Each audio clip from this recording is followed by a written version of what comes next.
రానున్న స్థానిక ఎన్నికల్లో లబ్ధి పొందడం కొరకే ఇంద్రమ్మ ఇండ్ల జాబితాను విడుదల చేశారని బీజేపీ జిల్లా ఉపాధ్యక్షులు గుర్రాల వెంకరెడ్డి అన్నారు. మానకొండూరు మండల కేంద్రంలో బీజేపీ మండల అధ్యక్షులు కంది రాజిరెడ్డి ఆధ్వర్యంలో ఏర్పాటు చేసిన మీడియా సమావేశంలో బీజేపీ జిల్లా ఉపాధ్యక్షులు గుర్రాల వెంకరెడ్డి మాట్లాడుతూ కాంగ్రెస్ అధికారంలోకి రావడానికి అడ్డగోలుగా హామీలు ఇచ్చి ప్రజలను మోసం చేసిందని విమర్శించారు. గ్రామ పంచాయతీ స్థానిక సంస్థల ఎన్నికలు సమీపిస్తున్న వేళ గ్రామాన గ్రామ సభలు పెడుతూ ప్రజలను మరోసారి మోసం చేసే ప్రయత్నం చేస్తుందని అన్నారు. ప్రజలు కాంగ్రెస్ను నమ్మే పరిస్థితిలో లేరని విమర్శించారు. బీజేపీ మాజీ మండలాధ్యక్షులు రాబకా ప్రవీణ్ మాట్లాడుతూ ఇంద్రమ్మ ఇల్లు లిస్టు అంటూ కాంగ్రెస్ గారడి చేస్తుందని అన్నారు. గ్రామానికి 200 నుంచి 500 ఇండ్లు లబ్ధిదారుల లిస్టు ప్రకటించిన ప్రభుత్వం ఎంతమందికి ఇండ్లు ఇస్తుందో స్పష్టం చేయాలని డిమాండ్ చేశారు. ఆత్మీయ భరోసా పథకం ఎలాంటి షరతులు లేకుండా భూమి లేని నిరుపేదలందరికీ వర్తింపజేయాలని డిమాండ్ చేశారు. ఈ కార్యక్రమంలో మండల ఉపాధ్యక్షులు ఉషుకుల రమేష్, శీలం కుమార్ యాదవ్, పోచంపల్లి శ్రీనివాస్, కిసాన్ మోర్చా మండల ప్రధాన కార్యదర్శి గాడిచెర్ల భూమయ్య తదితరులు ఉన్నారు.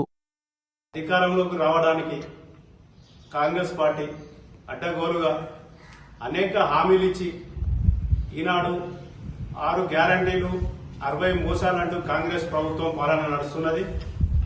ఇప్పుడు స్థానిక సంస్థల ఎలక్షన్లు ఎంపీటీసీలు కానీ, జెడ్పీటీసీలు కానీ, మున్సిపల్ కానీ, లేకపోతే సర్పంచ్ ఎలక్షన్లు వస్తున్నాయి కాబట్టి మేమేదో ఇచ్చిన హామీలను అమలు చేస్తామని చెప్పుకుంటూ ఊర్రా గ్రామ సభలు పెడుతున్నారు.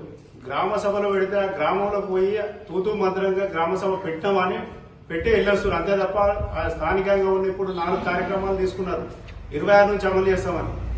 ఇలాంటి హామీ లేకుండా ఊళ్ళలోకి వచ్చి తిరుక్కుంటూ రైతు భరోసా అన్నారు. రైతు భరోసా అక్కడ వస్తువులు వెళ్తున్నారు. అలాగే ఇందిరమ్మ ఆత్మీయ భరోసా అని గుంట భూమి లేని పేదవారికి 12,000 రూపాయలు ఇస్తామని చెప్పుకుంటూ గ్రామ పంచాయతీ, ఎంపీటీసీ, గ్రామ పంచాయతీ ఎలక్షన్లు ఎజెండాగా కాంగ్రెస్ ప్రభుత్వం పనిచేస్తా ఉన్నది. ప్రజలను మభ్యపెట్టుకుంటూ లిస్టు పేరుతోటి జనాలలోకి ఒక గారడి ప్రభుత్వం లాగా కాంగ్రెస్ ప్రభుత్వం చేస్తా ఉంది. నీ లిస్ట్ లో ఇందిరమ్మ ఆత్మీయ భరోసా కింద ఇంతమంది పేర్లు ఉన్నాయి. ఇల్లు లేని వారికి ఇందిరమ్మ ఇండ్ల పేరుతోటి దాదాపు ఒక గ్రామానికి 300 నుంచి 400 ఇండ్ల ఎలిజిబిలిటీ ఇవ్వడం జరిగింది. దాంట్లో ఎంతమందికి ఇస్తారు? ప్రభుత్వం దగ్గర స్పష్టమైన నివేదిక ఇంతవరకు కూడా లేదు. ఊరికి వచ్చే 20 ఇండ్లు కానీ అప్లికేషన్లు మాత్రం 400 మంది వరకు ఎలిజిబిలిటీ ఇవ్వడం జరిగింది. వాటిని ఎంత వరకు ఇస్తారో ప్రభుత్వం వెంటనే వారి వివరాలను వాటాలు తెలియజేయాలి.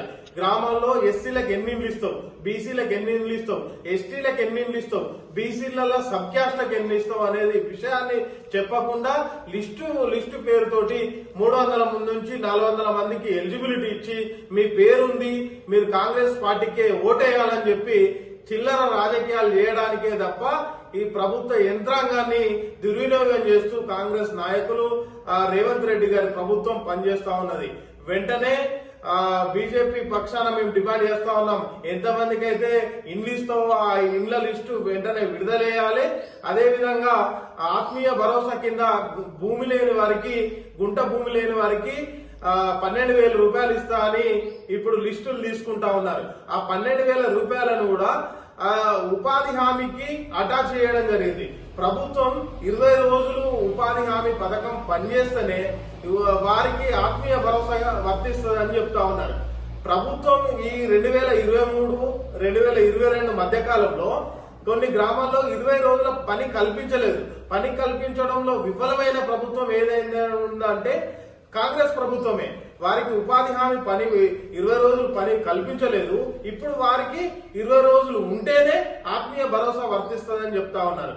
దీన్ని వెంటనే అన్కండిషనల్ గా ఎలాంటి షరతులు లేకుండా ఆత్మీయ భరోసాను అమలు చేయాలని, అదేవిధంగా ఇండ్ల యొక్క వాటాను ఎంతమందికి ఇస్తారో కేర్ అంశాన్ని తెలియజేయాలని భారతీయ జనతా పార్టీ తరఫున డిమాండ్ చేస్తా ఉన్నాం.